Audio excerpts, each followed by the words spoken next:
Welcome everybody. This is session 211 on breaking encryption. The title is An Increasingly Heated but Static Debate with No End or Resolution in Sight. Where should or must it go next? It is at the center of one of the most complex and controversial debates in the history of the global telecoms and technology industries. And our goal is to stimulate a debate that moves to practical principles and ideas that can be deployed in this space. My name is Jens Jeppesen. I'm with the Center for Democracy and Technology. I'll moderate the panel. We have had another encryption-focused debate yesterday. We had a review of state of play in a number of different countries. So we heard about US legislative battles on encryption being settled back in the 90s, but coming back time and time again. So parts of the law enforcement community will raise the demand for some kind of backdoor access to encrypted communication, some way of undermining encrypted communications. And we heard about politicians in places like Brazil taking these sort of simplistic ideas and saying to tech companies in their environment, well, if you're doing it in the US, surely you can do it for us. In Europe, very mixed picture. New law in the UK gives quite broad powers for removal of electronic protection. I think it's not quite clear what that exactly will mean. We have some very balanced and reasonable statements coming out of ENISA, the European Network and Information Security Agency, as well as Europol, the police agency, where they say solutions that intentionally weaken technical protection mechanisms to support law enforcement will intrinsically weaken the protection against criminals as well, which makes an easy solution impossible. But at the same time, we have ministers from time to time calling for ill-defined but dramatic action, and often in the form of legislation. So we had the UK and French ministers recently telling the Commission to come up with legislation by October of this year. To its credit, the Commission is not going to do that, but what it will do is set in motion a reflection process to work out legal, technical, policy aspects of this whole issue, and put policy options in front of ministers by the end of this year. And so one very practical thing that we can, a practical public service we can provide today is giving our best input on the legal, technical, and policy aspects. And we are well equipped and well staffed to do that because we have some very capable speakers with us today. We have Saikat Datta from CIS. He replaces his colleague, Vishuddha Mada, who was supposed to be here. We're grateful you could make it. We have Amy Stepanovic from Access Now, who is a very well-known advocate in this area, has talked about these issues many times. We have Bart Prinell from the Catholic University of Leuven, a technologist with deep expertise in the area. And we have Matt Peacock, Group Corporate Affairs Director from Vodafone, and also the organizer of the panel. So thanks very much for doing that. So let's start. We begin with a few short remarks, 3 to 4 minutes each, and then we take a round of questions and comments. So let's begin. Let's begin with Bart. Will you give us an input from the technical side, please? Good afternoon. It's a pleasure to be here. So I'm the techie in the room. So I've been in this business for almost 30 years. And when I started, crypto was very expensive and very rare. And you would think today we have a major success because there is about 30 billion devices with cryptography today. But if you start looking at which of those devices protect user data and which protect company data against users, in fact, only 12 billion actually do protect user data. And of those, half are our mobile phones, which encrypt our data until we end up in the fixed network, and then everything is decrypted and sent ready for interception over the fixed network. So if you then look at the 6 billion left, about half of this is HTTPS. It's growing, this is very good, but most of it can be intercepted with middle attacks because there is a very big governance problem that you can attack browsers or that governments have been corrupting CAs. And so what we left is a couple of billion applications. WhatsApp is one of them, iMessage, and then Skype. We know with high certainty that Skype has been subverted by the US government. For WhatsApp and iMessage, the situation is a bit better, although they tend to take backups of the messages in the clear in things like iCloud. So it's not even clear we are there. And of course, they also don't hide metadata, which means who's talking to whom. So the bottom line is there is massive encryption, but there is no mass solution that gives secure end-to-end encryption that protects metadata. So as a crypto community, I think we failed our users. But of course, it's not only our fault. I think there is also political and economical factors there. So in spite of this, the fact that actually I would say the crypto guys apparently have won, we actually lost. In spite of this, law enforcement keeps saying that they're going dark. And especially like in the last 18 months after every terrorist attack in Europe, there is public statements of public officials saying that encryption was part of the reason why they could not stop the attack. And none of these claims have been substantiated as far as I understand. And then what politicians want, they want a miracle solution where only they will be able to access or break the encryption and nobody else will. And cryptographers have been saying already from the 90s, such a solution does not exist. It's not technically feasible. If there is such a golden key or backdoor or whatever you want to call it, first, who you're going to give it to, because many will come and ask for it. And second, it will actually be found also by other parties who don't want them to find it, organized crime, other nations. So I think the only solution there is in practice is circumvent the end systems with malware.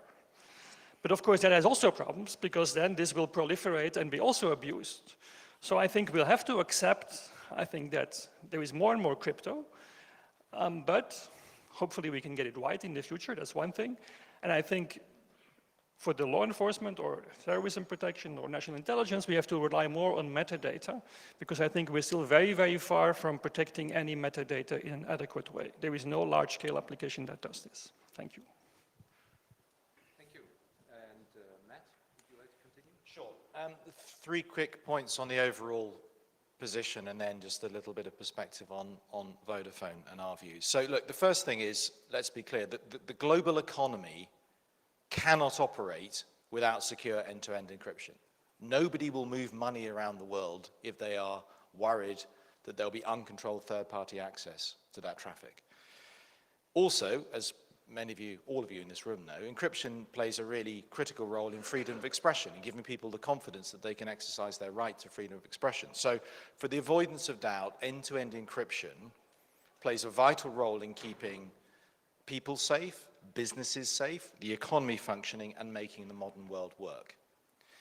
However, at the same time, there's another dimension to this. And the other dimension is that there is, as Bart's just said, growing and widespread political and public concern that end-to-end encrypted communications are being used by terrorists and criminals and others who wish to do harm. And I would also say in parallel with that, in a growing number of countries, there's a sense that somehow technology companies are out of step with the popular mood on this. The fear that those people express and that the politicians are responding to is that the technology that keeps us safe helps protect the people who want to do us harm. Now, please do not underestimate that sentiment, and do not underestimate the potential for that sentiment to translate into a whole bunch of unintended consequences, including, for example, our network being awash with malware we have no control over. I'd also say, I'm not saying that anyone in this room would do that, but please don't dismiss those public concerns as somehow illegitimate or entirely misplaced. They are heartfelt and they are real. Yeah? Third point. So when I suggested to Brett and the Fabulous Access Now team months ago that we hold this debate on encryption, I did so because in my view, and I'm sure many others in the room feel the same way, What happens to encryption over the next 3 to 5 years will determine the fate of global digital human rights for the next 20 to 30 years in every aspect. This is the debate at the center of RightsCon, in my view. And at the moment, we're heading potentially towards an impossibly binary debate, where on the one side, the citizen's absolute right to privacy is central, and on the other side, and seemingly potentially presented in conflict with that, the citizen's right to be kept free from harm is absolutely central. And that's a false argument. It's a false argument. The reality is people want, need, and deserve both in equal measure. We know that, but unfortunately, where we're getting to in the debate now is that simply restating the positions at either end of the poles, as it were, privacy versus freedom from harm, is not going to resolve this. And we have in this room and in this RightsCon and in other places, you know, the finest minds with the best intentions to keep people safe and to protect the things that we hold dear. And we're all of us going to have to work together to find a way through this. I have no idea what that solution is. I absolutely agree with everything that Bart has said, but we're going to need to work together to find a way through it. Briefly, a few points on Vodafone's perspective and a couple of interesting facts I want to share with you that we've not disclosed before that will help inform the debate. Okay, the first thing, just so we're clear, our customers' private data is sacrosanct. Protecting that data is the most important thing you learn the day you join the company. It is the sine qua non above everything else. And if we lose our customers' trust, we lose our business. Secondly, the integrity of our network is everything to us. We are very strongly opposed to any actions from any actor that happen without our knowledge and without our control on our network that have the effect of weakening the integrity of that network. Thirdly, and for those of you, I'm sure you all know this, but it's really important to remember that we operate under licenses given to us by governments that require us to comply with local law. And there can sometimes be a tension between our publicly stated principles and what local law tells us we have to do. We manage those tensions as best we can. It is not easy. And one of the factors we always have to take into account is that we have thousands of employees on the ground in many cases, difficult countries, some of whose liberty and livelihoods would be put at risk if we do not comply with the law. Finally, two quick facts to share with you. In a few weeks' time, we'll be publishing the latest version of our Law Enforcement Transparency Report, which I'm sure many of you in the room have read previous versions of it. Two very interesting things in that, which I'll share with you now. The first is that we've concluded an analysis, country by country, across 28 countries, of the state of law in each of those countries on encryption. It's the first time any such analysis has been published, and possibly first time it's ever been undertaken. And it's really sobering reading, because pretty much everywhere, the law has not kept pace with the technology, and it is far from clear that a licensed telecoms operator like Vodafone can lawfully carry secure end-to-end encrypted traffic where we do not have the key. Second little factoid for you, which will also be in the transparency report in a few weeks' time. We passed a very important milestone about a year ago, and we didn't realize we passed it at the time, but we only found out quite recently, and that is that in January 2016, looking at all mobile data traffic that we carry worldwide, more than 50% of that traffic is now HTTPS, encrypted traffic, okay? January 2016. And a proportion of that traffic, what proportion we don't know, will be secure end-to-end encrypted where we do not hold the key. It's a very, very important milestone. So you put those two little factoids together, what it means is that we have an absence of legal certainty and an absence of transparency on a very, very significant issue across our networks. Thank you very much. Okay. Thank you, Matt. Amy, you've been in these debates for some time. Where do you think you stand? Thank you. And I see some familiar faces out there, so I apologize to those of you who have to listen to me yammer on about this again. I see some new ones. Thank you all for coming. Thanks to the people watching on the live stream, Vodafone for hosting this panel, and for everybody up here on stage with me. I joined Access Now several years ago, and legitimately from the first day I was at Access Now, I've been talking with and for the organization about encryption. Because I walked in that first day and we were still talking about the revelations under Edward Snowden, and I said, if we don't start moving the bar on encryption and start talking about what minimum protections need to be provided to people, we are actually helping governments conduct mass surveillance. Because the more plain text traffic that circuits around the web and the more that's available to intelligence agencies, the more they are going to force their way to having access to that data. The result of those conversations was a website we call encryptallthethings.net, which we thought put forward some steps that could provide minimum levels of security for people. And the reason we did that is really because we think that encryption is one of the several things that lay at the heart of the protection of human rights around the world. We think that encryption is at the heart of, for example, privacy and freedom of expression. That point of view was supported by a 2015 report by the UN Special Rapporteur, David Kay, for freedom of expression, who is at this conference with us all this week. In that report, he talked about how encryption, as well as tools that support anonymity, actually allow people to exercise both of those rights, freedom of expression and privacy.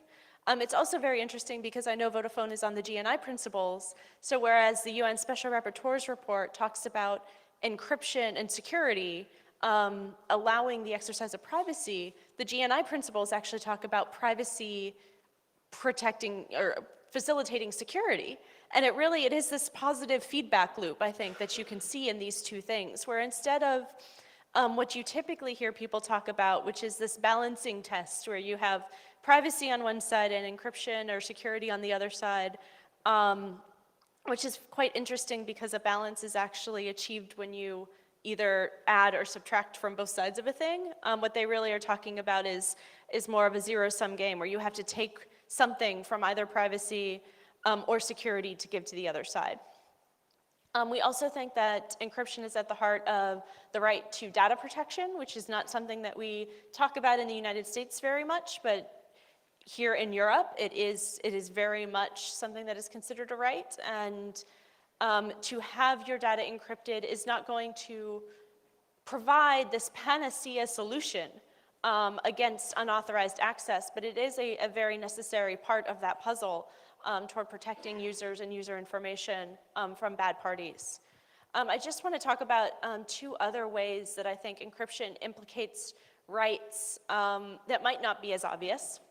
The first is that when you have conversations about encryption in any jurisdiction, in any place in the entire world, those conversations are echoed in other places, and they're often echoed without some of the nuance. And so, for example, the conversation that we have had in the United States, not only over the last few years, but since the 1970s, this is how long we have been fighting with one another about whether or not encryption is essential or needing to be undermined. That conversation has filtered down into a lot of other places where they now assume that the US can bypass all encryption, that the US government gets access to everything, and they are forcing through and pushing through laws that could allow them to have that same access, which is absolutely incorrect, by the way, if anybody in this room also holds that point of view.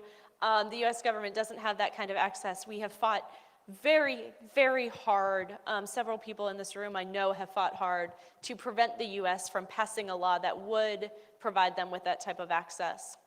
But it's really important to provide that education, that level of nuance to these conversations all over the world. The other piece of this is that what we've seen, and what I'm sure Vodafone's report will continue to show, is that countries don't have a single solution that they are putting forward to, quote unquote, the encryption problem. They have lots of different solutions. And every different solution means that these global companies, because internet companies are global companies naturally, because the internet is a global medium, knock on wood, it will stay that way. So they are actually being asked to build in several vulnerabilities in order to comply with all of these different laws and all of these different mandates and requirements.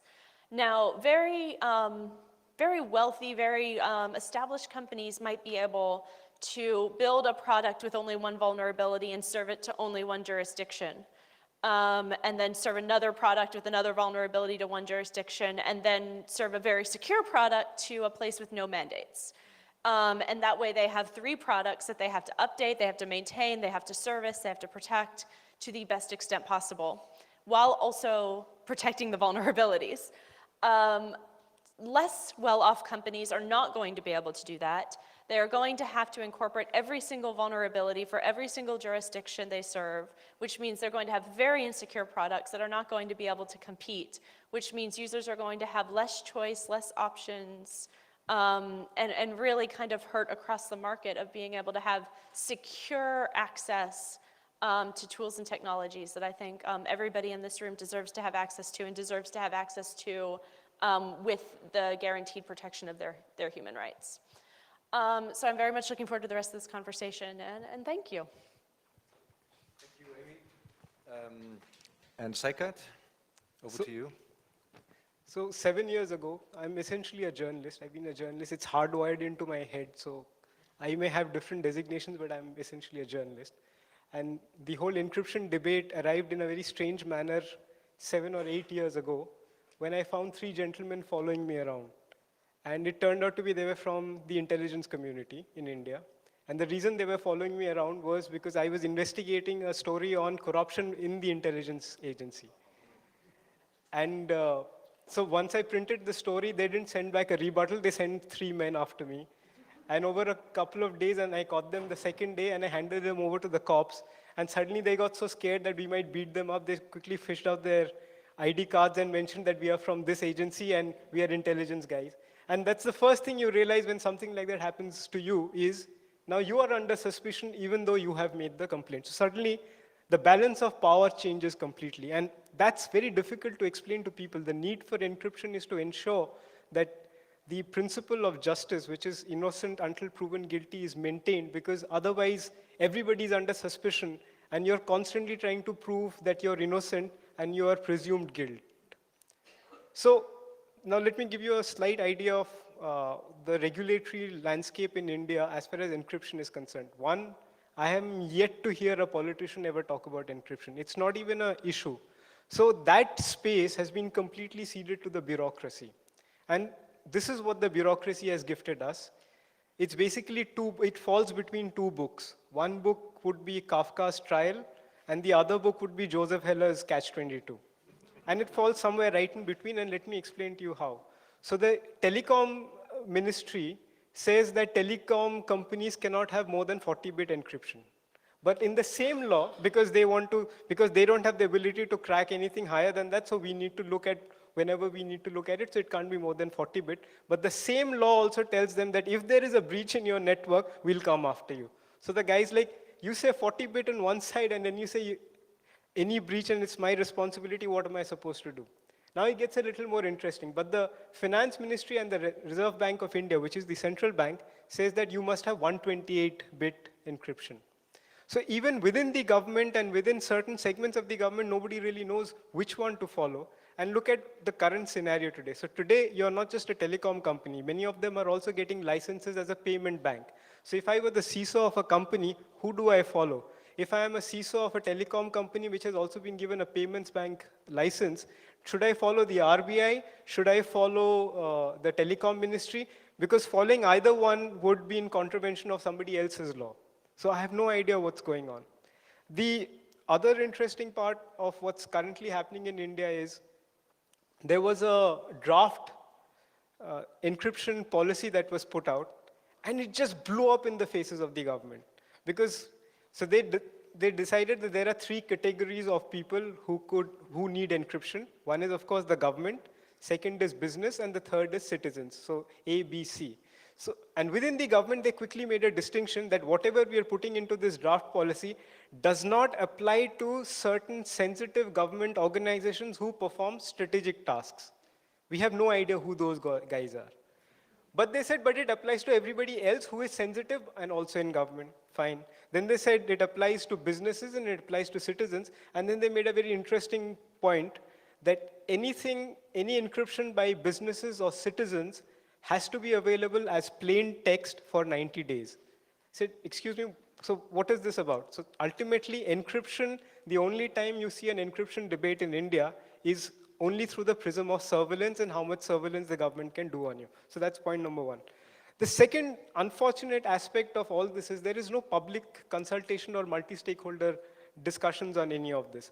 So everything that Amy just pointed out and everything that Matt, you just spoke about and how it impacts businesses, I mean, forget about human rights. Human rights is not a great subject anymore these days. It's become a little old-fashioned. But at least even if you were to look at it from a business perspective, it just doesn't make any sense anymore. So as a result, you're in a strange, as I said, somewhere between the trial and somewhere between catch-22, because you don't know the inherent contradictions leaves you completely in a strange situation. But one quick suggestion that telecom companies could look at, while you're dealing with local laws, try and look at the Evidence Act of those countries. Most people only look at, say if you're a telecom company, you only look at the telecom, or if you're a internet-based company, you only look at the internet laws. Look at the Evidence Act. Why I suggest the Evidence Act is that in some ways this may actually help you do business in those countries is that if you look at the Evidence Act and see under what circumstances authorized legal interception material can be introduced as evidence in a court of law, you might suddenly be able to find lots of clauses through which you can push back against demands. And the second is start supporting studies to try and find out how much of this intercepted material actually ends up in a court of law. Because if it's not ending up in a court of law, then you have a huge problem. I'll just give you one final example. Like in India, it's like a federation. It's a federated government. So you have the central government and you have the state governments, and state law and order as per the constitution is a state subject. Just at the central level, the number of wiretaps allowed every year is something like 100,000. And Mishi is sitting here, she's the ED of SFLC. They have done an excellent study on this. And I also filed a right to information, and under that act, the government declared that they do about 100,000 wiretaps in a year, which means that one gentleman or lady who is the interior secretary has to sign 300 requests every day. So imagine, apparently he or she doesn't have any other time but to sign all those requests. But the point is, none of that is showing up in courts. So where is all that going? And this is just at the central level. So if you could start looking at some of those, you'll get a fair idea of where the encryption debate is going. Very good. Thank you, Saket. Fascinating. And you will have some time later on to talk in more detail about the report about going dark. But I think what we can see is that this is clearly, it's a global issue. It has different expressions in different countries and in different legal traditions and so forth. But the issues are the same, it seems. And so where the discussion stands seems to be law enforcement wants to be able to access this encrypted communication. And against that, we have these economic arguments that this would undermine commerce and communications. We have the privacy arguments that this is undermines fundamental rights in a serious way. So how do we might say law enforcement is asking the wrong question. So what questions should they be asking, do you think?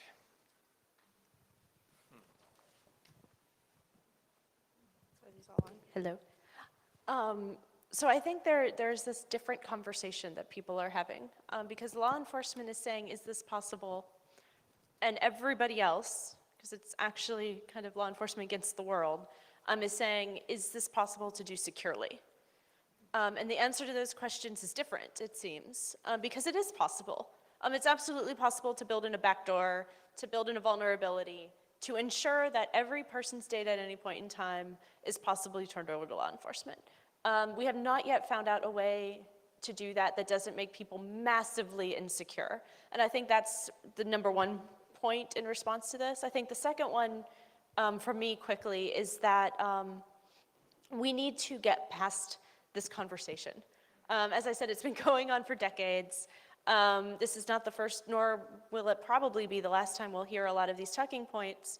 The conversation I would really like to have, and I would like to see people able to devote time and resources to, is assuming strong encryption, what comes next? And how do we move on into a world where law enforcement can get what they need, and not everything, and people can be secure, and we can have strong encryption, and what does that world look like? Because we're only getting more and more data on the internet. We're only becoming more and more connected. And if we don't start having that conversation, I think we're going to be light years behind where we should be. Maybe one small comment. A backdoor is possible, but you can't force people to use it. So for mass usage, the average user will use it. But those that actually are really motivated to hide stuff, I think they will use dedicated open source solutions. They may be even hire hackers, and they will use solutions without a backdoor. So I think that's the main point to keep in mind, that you're never going to achieve that goal anyway.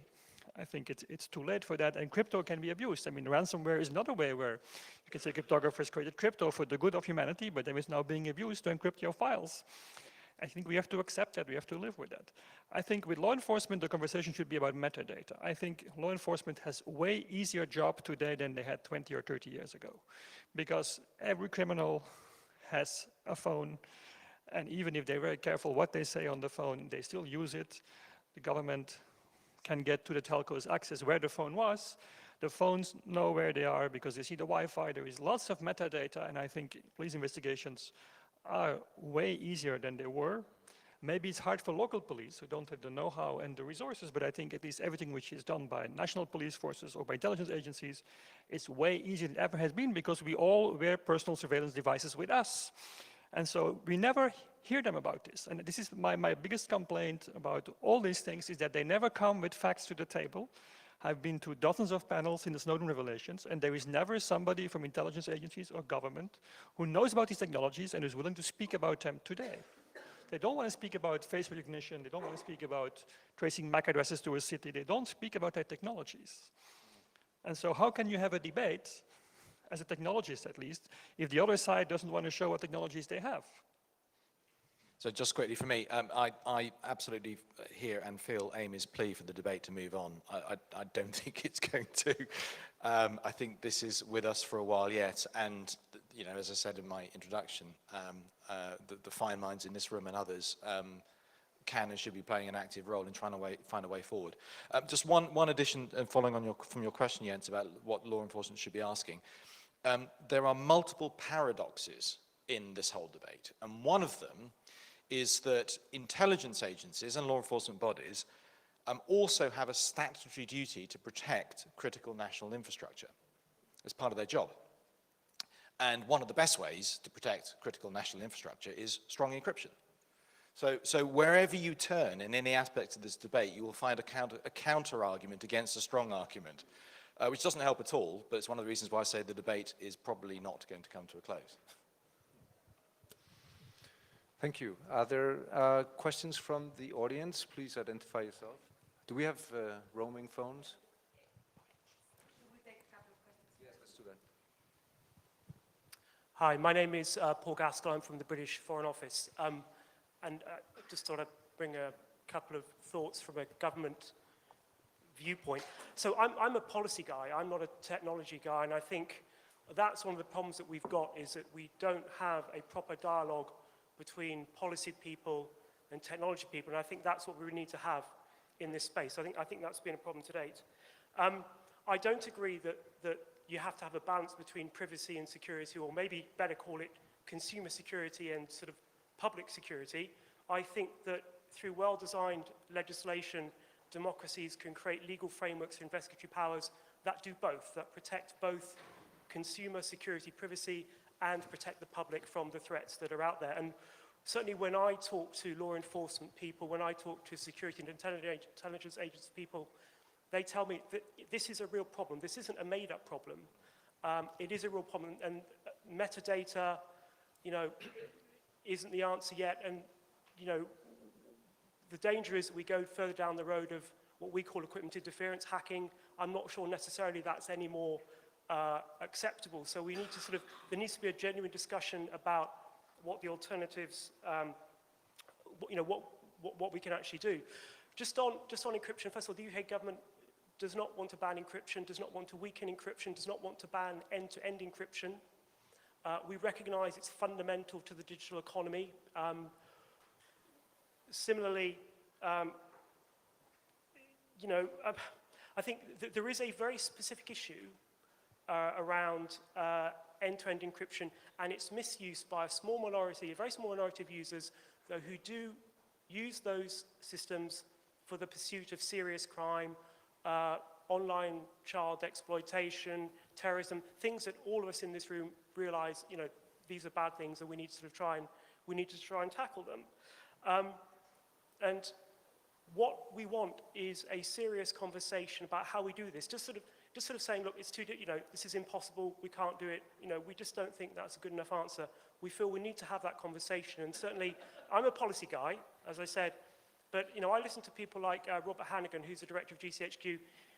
He gave a good speech last year and said, actually, you know, there may well be things we can do in the technological space, but we just need to have a proper conversation about it. Not every technical solution is a backdoor. I said, we don't want to weaken encryption, but we do think there needs to be a proper and serious conversation soon. Thank you.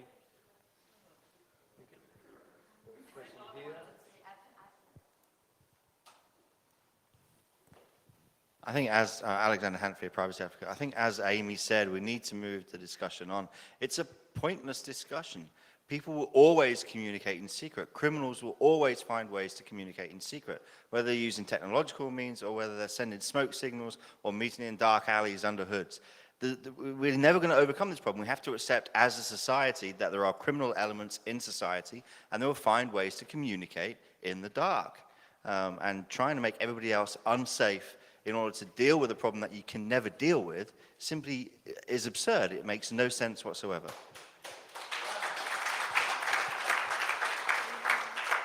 Before we take the next question, a quick comment here. So I absolutely understand that. I think all of us absolutely understand that. The point that I was trying to make earlier is, as I say, don't underestimate the wave that's rising of political and public concern. And the gentleman here was really flagging that. And that's not to say that anyone has an alternative answer, but it is a real factor now in public policy, this concern about the tiny minority of people who use these incredibly important technologies that for everyone else are absolutely vital to our daily lives. So I completely understand the sentiment that says it is what it is, move the debate on, it's, you know, it's a pointless debate. I understand that, but actually that's not what's happening in large parts of society. People are becoming more anxious, not less anxious, about the very small numbers of people that are using these things against us.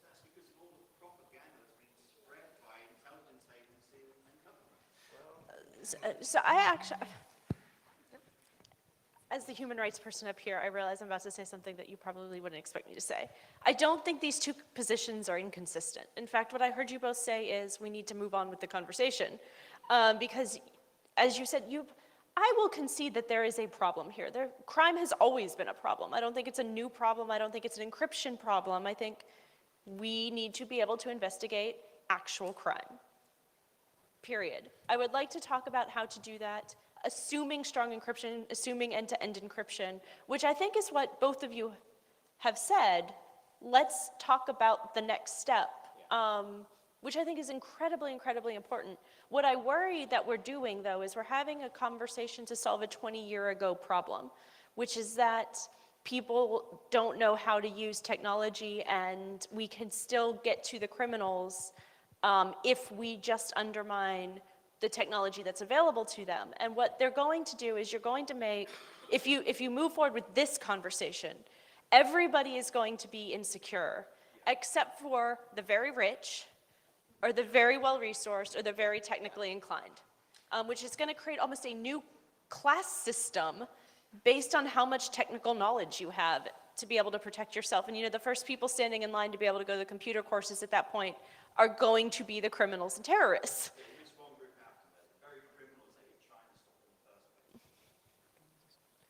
Okay. So, Yes. to the points that you made, let's look at what happened with the Privacy International case. I mean, they won the case, the court said that anybody whose emails have been intercepted, they should be informed, etc. And the government went on appealing and did not reveal that information. So the basic question here is that while you want to have a dialogue between the government and civil society, the government wants to know everything about civil society and citizens, but is refusing to show anything about what they are doing. Yeah. My basic question is, where is the data that proves what you're saying? Where is it backing you up? There is nothing that backs you up. In India, forget about terrorism, even for tax evasion, phones and emails can be put under interception. And that's absurd, because If traditional methods of investigation cannot track this, then no amount of interception will actually be able to do something. And if you have to make a case, then please show us the data. And out of, say, 3 million people, if you're going to show only one person whose data has helped you stop a terrorist attack, that's just not enough.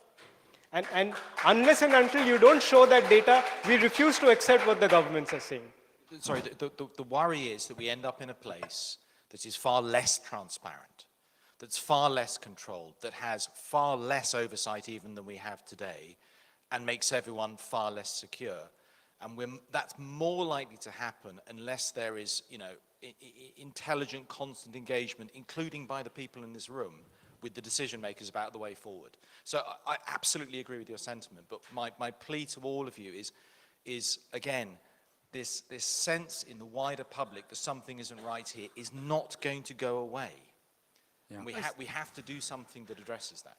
But I'm afraid, as a technologist, I think we're still having the wrong debate. I think it's fascinating to discuss what we would do if everything was securely encrypted. I think that's a fascinating discussion. I'm happy to have it, but we should be aware that this is something which is at least 5 to 10 years away. Today, there is no secure end-to-end encryption for the masses. Governments have been effective. One question to Vodafone is, when will my 5G calls be encrypted end-to-end, right? Vodafone is very worried about the security of their customers, but if you speak on the phone, they decrypt everything. That's what the standard says as soon as you hit the fixed network. So I think it's a legal obligation, but so you see that, in fact, we still don't have secure phone conversations. So, and still we're having somehow governments who have shown massive ways, legal ways in the license, but also hacking, but also intercepting HTTPS and whatever. We have seen in the Snowden documents a whole array of techniques they've been using to intercept our communications. Yet somehow, by raising the debate after every terrorist attack, we all discuss what to do to put backdoors in encryption. It's the wrong debate. What to do to get secure encryption in the first place in hands of the people. That's the debate we should be having today. Thank you. We're going to have 2 more questions. You've been waiting for a while, Lorenzo. Yes. Lorenzo Pupillo from Center for Policy Study. No, I want just to understand better, to push the debate forward. What is the level of debate among law enforcement, policymakers on alternative way to bypass encryption, like lawful hacking or metadata? And the second question is the idea of escrow key 2.0. Is this something reasonable, or like to balance this approach? So if we all agree that strong encryption is a good idea, and that we want it, and if the barrier to that is a public that's not educated, and a sort of a rhetoric that's unhelpful, I guess my question is, and I'm putting Matthew on the spot here, what is the role of companies in crafting a debate that's going to get us in a good direction? Because we're clearly not having it, you know, when the Home Secretary of the UK can talk about getting into a WhatsApp situation, clearly we're not having a very helpful debate. So the companies play an enormous role in this. So what can companies do? Shall I answer quickly? Unfortunately, that's not only not the only barrier, it's actually probably the smallest barrier. Yeah. The point I said earlier about the lack of legal certainty, that's a pretty big issue. You know, the fact that no telecoms operator today can be sure that it is complying with its legal obligations in carrying secure end-to-end encrypted traffic, which means that in theory, any operator tomorrow could have a knock on the door and be in a world of trouble. That's a pretty big barrier. Yeah, I mean, educating people how to stay safe is part of our job. We do a lot of that already.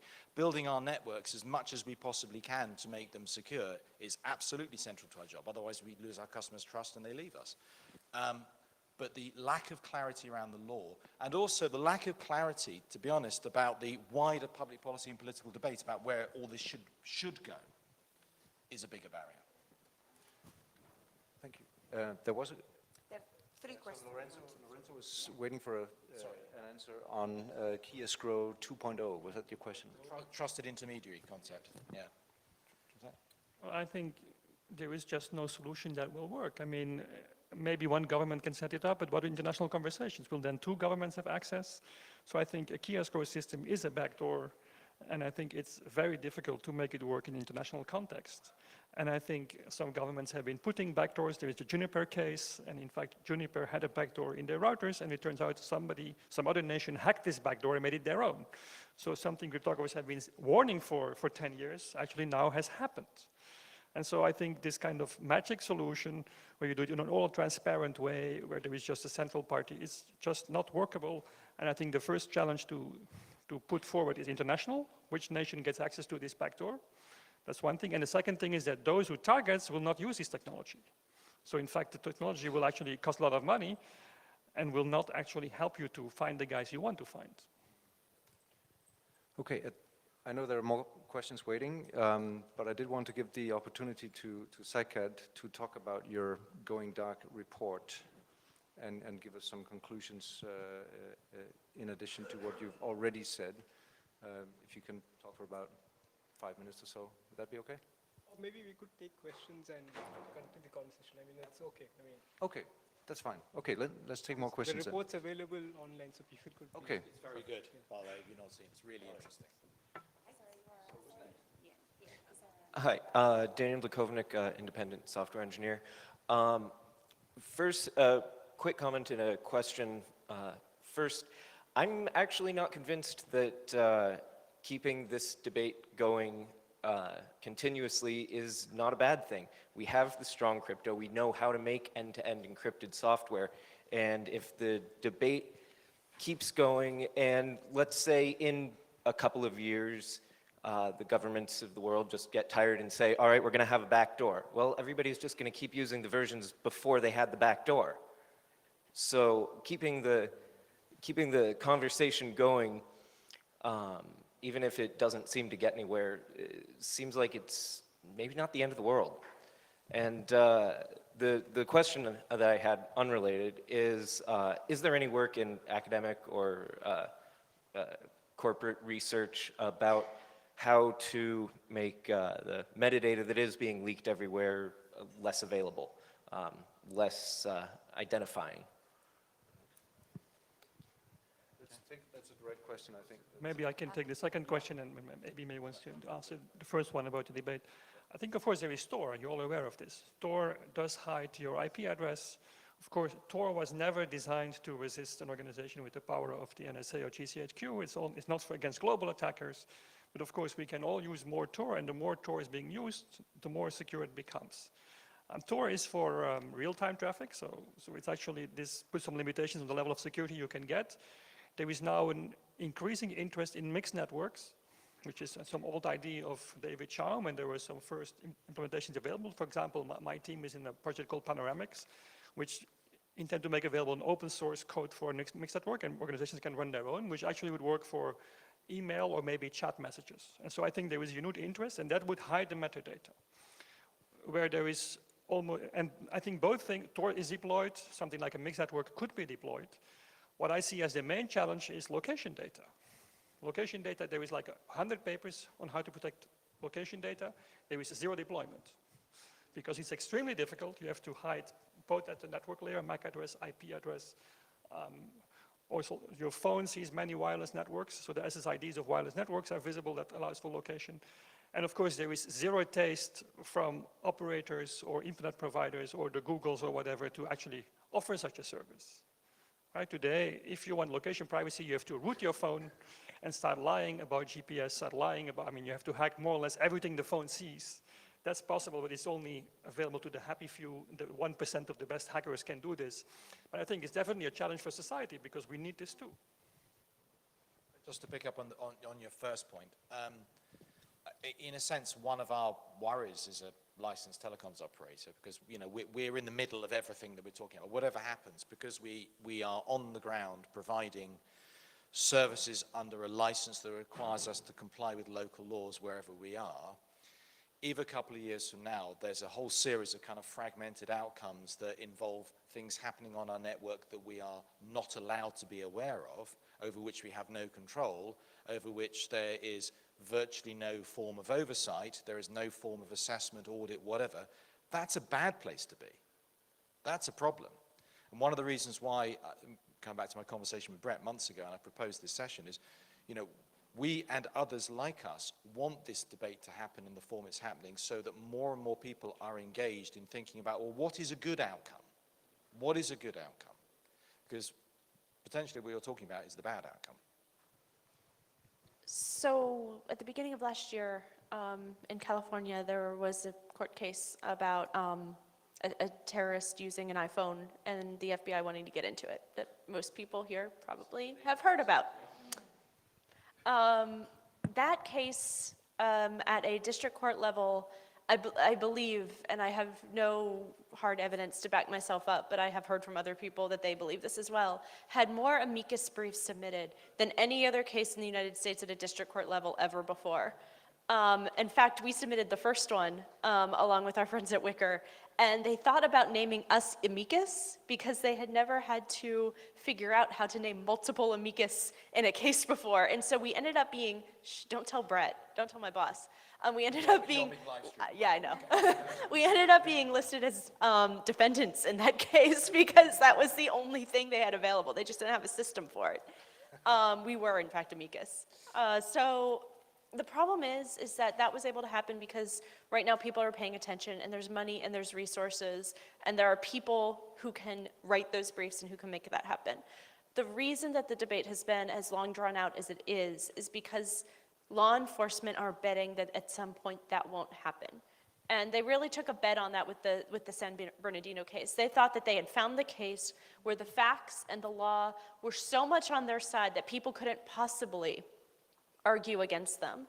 The longer this debate keeps happening, the more likely that is to happen, and the more likely we are to have the terrorist attack or the crime or the situation where we don't win. And that is the future I worry about if we keep drawing this out. And I would like to rather move forward to productive things that we can do than risk having huge backdoors that could fall out of our technology by continuing to fight a fight that should have been long over. Can I just add another perspective to what you asked? I think taking the metadata argument is a bad argument. And the reason I'm saying this is because ultimately, what is the problem? The problem is not that you're generating a lot of metadata. The problem is how governments are taking that metadata and taking away your freedoms. So the point is that we shouldn't so much concentrate on how much to hide, because moment you start getting into that framework as an argument that I need to hide so much, you are ending up ceding space from other freedoms which are actually constitutionally guaranteed to you. Why should you cede that space? And also, let us look at the reality of the digital economy. Today, you need metadata for many of our businesses, for many of our services. So if you want to book a flight, you need location data on, and so on and so forth. Why should you give up those freedoms? The basic question that the government needs to answer is this, that every time, say, a terrorist attack takes place, what is the terrorist trying to challenge? Your way of life, your freedoms. So the answer to that is not less freedom, it's more freedom and more economy. That's the debate we should have.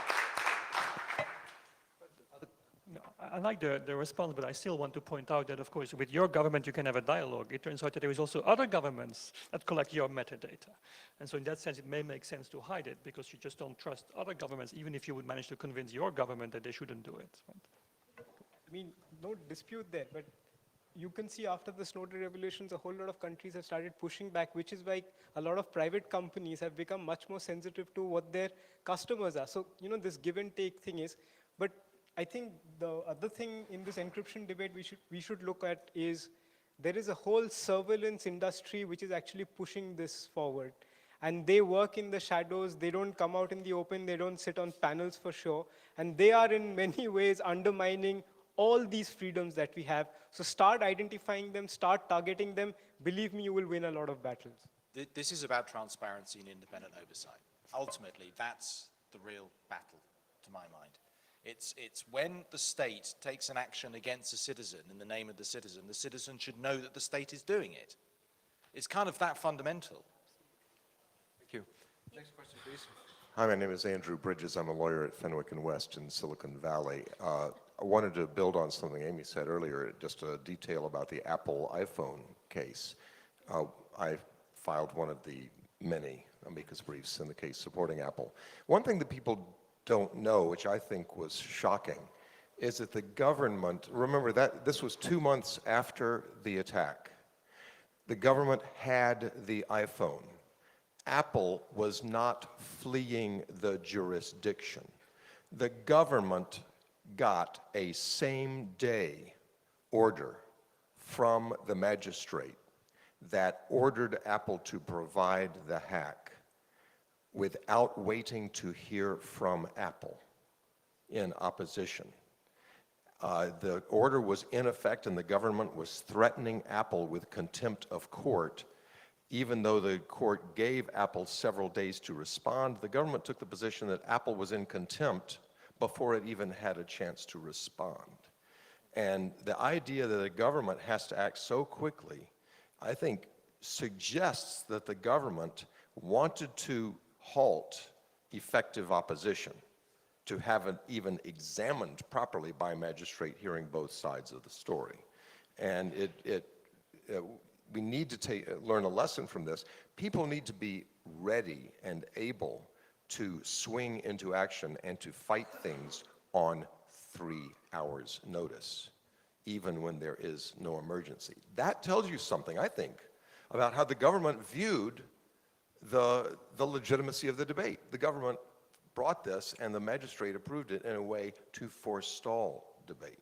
I'd like to go to one other point, if I may, and that is the point that the public is going to rise up because of the threats that we face. And I do agree a little bit with the person earlier who talked about the messaging around this. The worst disaster the United States suffered was the attacks of 2001. The same number of people die each year in New York City from cigarettes as died in that terrorist attack. We don't have Fox News interrupting a broadcast to report that Jane Smith died in Brooklyn this afternoon caused by cigarettes. There is a lot of messaging there. We see, I think, a rising tide of anger at the level of surveillance. That's true. And we need to balance that anger at the surveillance with the fear of the attacks. And the point is, this surveillance is itself a harm and will cause damages because the back doors that enable the surveillance are the same back doors that threaten our safety. Thank you. Thank you. Maybe I should start. Okay, my name is Mishi Chaudhry. I was going to go to 2 points. What happened after the Snowden revelations, maybe I should start. What happened after the Snowden revelations was that whatever the governments actually thought was illegal, they went ahead and made illegal stuff legal. In my own jurisdiction, there are a lot of things which are allowed legally for surveillance. You pointed out about telecom operators operating under licenses, and many of these license terms also have a gag order when some information is required and that doesn't come out. So most often in our social contract, what we are observing is that the citizenry is supposed to be completely transparent because of all the surveillance, and the government is going darker and darker in terms of what they release to us. And then they give us this carrot of judicial oversight, which is a long drawn process. And we also saw how FISA court was used in the US and what happened. So this disingenuous conversation where it's always binary about privacy versus security, terrorism versus protection, etc.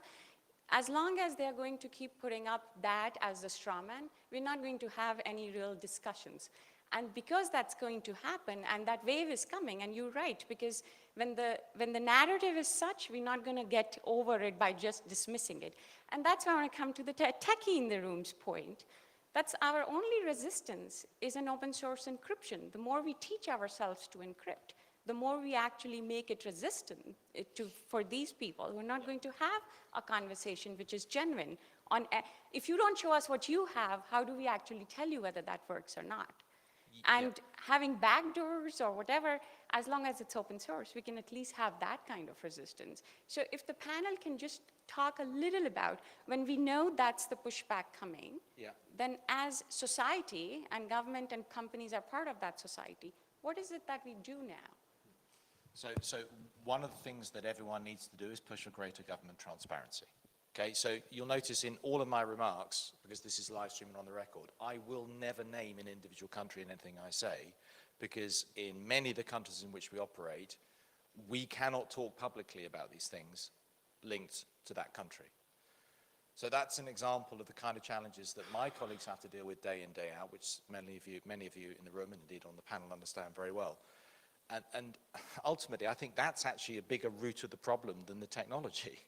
The fact that people do not understand what is being done in their name that can have the effect of restricting their freedom of expression, their ability to freely associate, their ability to run their lives in the way they see fit.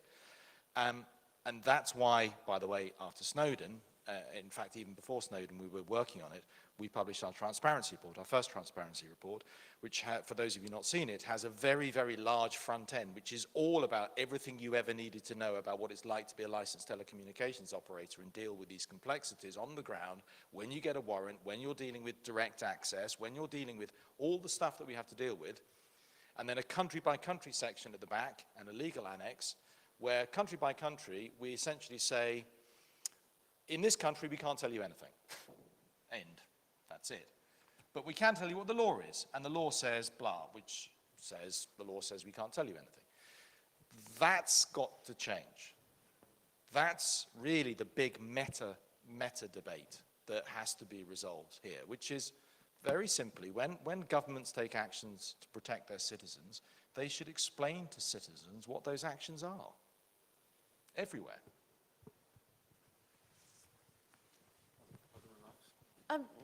I mean, you pointed to the NSA and to the FISA court and to a lot of things happening in the US. And I've spent many, many, many, many days and in fact nights of my life fighting against those things. I think my only addition is that I would encourage people to think of this as a global issue. If you continually point to the NSA when you deal with encryption, I think we're missing huge portions of the puzzle. In fact, we're only concentrating on a small piece. And I think I'm echoing a bit about what Matt said, but it's more about state and local and domestic surveillance agencies, police agencies, basically the entire cadre of people who want to get access to data from the government side, as well as the people, bad actors who want to get access to data as well. And so it's such a huge threat to data that if we only look at that tiny piece of it, we're missing the forest for the trees, I think. I do think, of course, that Snowden leaked some stuff and some other nations said, interesting, we should do this too. I think they have an example. So I think it's clearly that more nations started doing similar stuff if something was predicted and I think eventually happened. I mean, we only spoken about government, of course, also companies do a lot of surveillance and there is, of course, this kind of collusion that governments are at least in Europe, governments are to stop companies from collecting this data, but on the other hand, they actually go and give it at the companies. So the governments now have a huge conflict of interest. The more data companies collect, the more actually governments have access to. And so I think it's, at the global level, I think everybody who has access to data and power because of data should be fully transparent about what they have and what they do. And citizens should actually have privacy. But I think we've turned things around, and today, I mean, citizens are fully transparent, and those who actually have power are not fully transparent or are not transparent at all. I think it's about changing the rules, and I think also about stop collecting data, just forbidding it to collect data. I think that's the only solution. I would just state specifically to what societies can do now. I would suggest that what is the government's argument today? That they say that theft is a real and clear and pleasant danger, so please keep your houses unlocked so that we can prevent you from theft. That's essentially the argument that the government is trying to give you. The idea should be to try and put more and more focus back on the government and make their accountability higher. And that accountability higher does not mean that because you failed to prevent a terrorist attack, therefore you have failed. That is not the argument. The argument is you have failed because you have essentially failed to protect the freedoms of certain groups of people. Therefore, you have to ensure that more and more of those freedoms can be protected, and it can be done through due process only through which you will be able to push back on some of these regimes. Okay. I have a suggestion. So Amy, you talked about the debate ought to be framed as, given strong end-to-end encryption, what then? And I suppose that leads to government hacking discussions and what are permissible practices for law enforcement and others in order to gain access to either stored or in-flight information. Do you have some thoughts on that and how you would like that to go? I do, I really do. We published a paper last year called A Human Rights Response to Government Hacking. And we published that because we realized that around the world that this activity was being engaged in more and more frequently with less and less conversation. And in fact, in the US, we actually allowed our Congress to implicitly approve a procedural mechanism to allow the US government to conduct hacking operations last year without ever having publicly debated whether they should be doing this substantively or whether the law permits it in the first place, which we really thought was a backward way of handling this conversation. So what we said in the paper, there were a couple different conclusions we reached. The first one is that we think that government hacking poses significant human rights threats that you see with no other type of surveillance.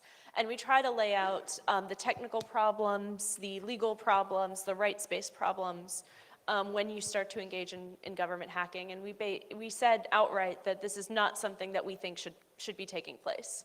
It's just too risky. Practically speaking, though, if you end the conversation there, you've only had half a conversation because the governments are doing it anyway. So we went a little bit further and said, if you're going to do it, is there any way to be consistent with human rights? And we laid out what we thought were, really we cheated. We called them 10 safeguards, but there's a lot of safeguards in each safeguard to protect human rights within this activity. And I think it's really important to be engaging in that conversation and pushing toward a framework if this activity is going to happen anyway. I also believe this is going to potentially be the most divisive issue in civil society globally over the next few years. Because some groups are going to say absolutely not, never, and some groups are going to say sure, and somewhere in the middle we're just going to go to war with one another, which will be unfortunate, and I hope we can start having that conversation now to avoid that. I will say, in fact, as soon as I get off this panel, we're submitting comments to the Italian government because a member of parliament has put forward a law in Italy on government hacking. And I was prepared to hate it because that's what I do. And I read through it and I was like, wait a second, this is, I mean, considering it's a law on government hacking, which again, we're against as a concept, this is actually incredibly good. And they've really thought through a lot of the problems and the things that we saw were issues, like requiring code databases and having audits and removing the malware at the end of an operation, which is really wonderful. And so having conversations like that with what could be written into law positively, as opposed to countries like the US that are doing this with no protections whatsoever, which can't be good and has global impact, I think is the wrong way. You can't just ignore it and stick your head in the ground and think it'll go away. Thank you. Very interesting. We're coming towards the end of the session. If there's a final question in the audience, now's the time. There's one down there.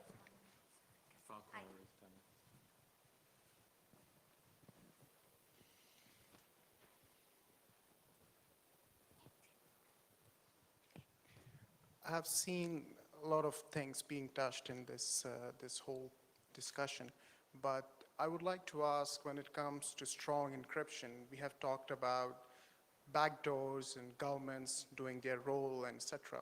And Mr. Bach-Prenil just pointed out that there is another aspect, that there is no such thing as bulletproof encryption.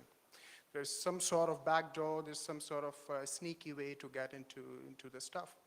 But my question is, on the other side, the security community is continuously taking efforts to make encryption better. and more better, and strong and more stronger. But as a basic user, what I have seen is things are becoming more complicated to use. The usage complexity is getting higher and higher.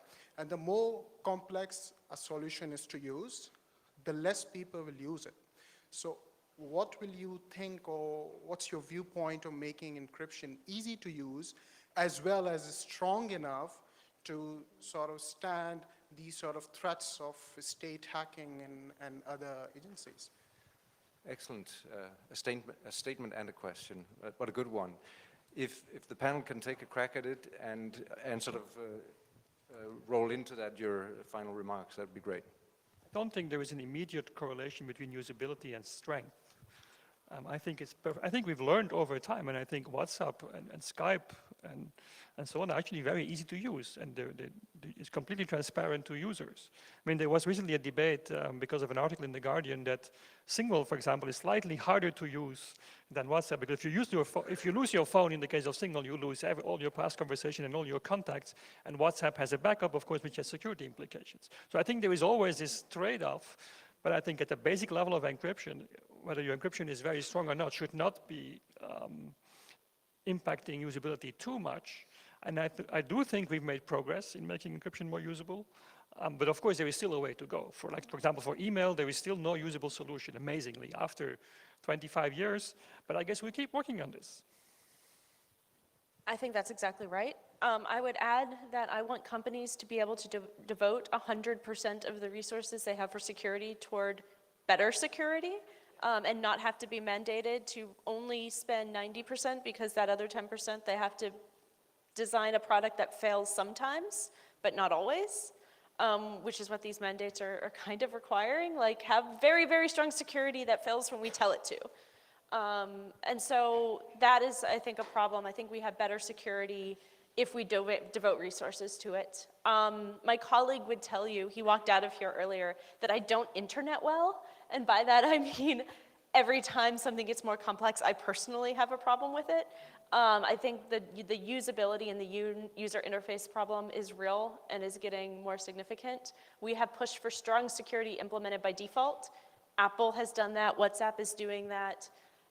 Just to introduce the other piece of that conversation is that there is actually a security trade-off sometimes. And so, for example, we may get more phishing attacks if we're not able to scan email for phishing attacks because it's end-to-end encrypted, which means people have to be much more vigilant and much more well-educated. And so there are two sides to this coin. It has to be usable, it has to be easy, but people also have to be willing to protect themselves in light of the increased protection from encryption. There's a study that I'm doing currently which is based on Indians who are joining the ISIS. And it's based on what we call in our jurisdiction interrogation reports. They're documents which are not admissible in the courts of law, but you can read them and you can sort of see what kind of intelligence comes out of it. And it's throwing up some very interesting impressions so far. And the first thing that hit me was that while there is a lot of debate about CVE and these other platforms where, etc., most of the reports that I'm reading, they've moved on to platforms I've never even heard of. And I can't mention them because that's privileged information. So the point is that we are going about this in some ways the wrong way, because so the response we are giving is that while so-called malicious malcontents are moving into better and better encryption, we are trying to prevent it by reducing the encryption of the good people who are in a majority. I mean, that's an absurd argument. So instead, what you should be looking at is how to increase and allow companies to give better and better encryption to more people, because at some point, these same malcontents will hit you because you have poor encryption. And that needs to be recognized not only by us, but also by the governments. So just to pick up on your point about, how do you make it easier for people to benefit from encryption? Part of the answer lies in the network, not just the device. So increase network intelligence and resilience, and encryption at the heart of network design is a big part of that. But that's, I'm afraid, another one of my paradoxes, that the more that an operator like us focuses on keeping our customers safe at the network level, by increasing resilience and increasing the range and depth of encryption that we embed within our systems, the more we run up against the same debate. Yeah, which is that we have license obligations requiring us to give access to law enforcement intelligence agencies on receipt of a warrant, blah, blah, blah. And where they want legal interception access, they want clear text legal interception access. So how do we reconcile the two? It's very, very difficult. Thank you very much. We are at the end of this session. I just want to say that, so there was a strong sentiment that this is the wrong debate to be having and we should be focusing on other things. There is just, as Matt was saying earlier, there's the political reality that policymakers and to a large extent the public have this concern.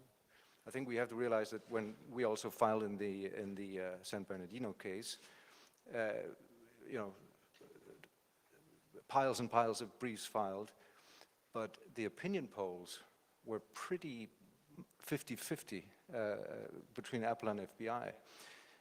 And you know, last week, Amber Rudd in the UK is now meeting with the communications company and the tech companies, not with the car rental companies or with the kitchen knife companies, right? So this is just not, this is not going to go away. But I think we have contributed a lot to it today. I've learned a lot for sure. And again, thanks to our great panelists and thanks for your participation.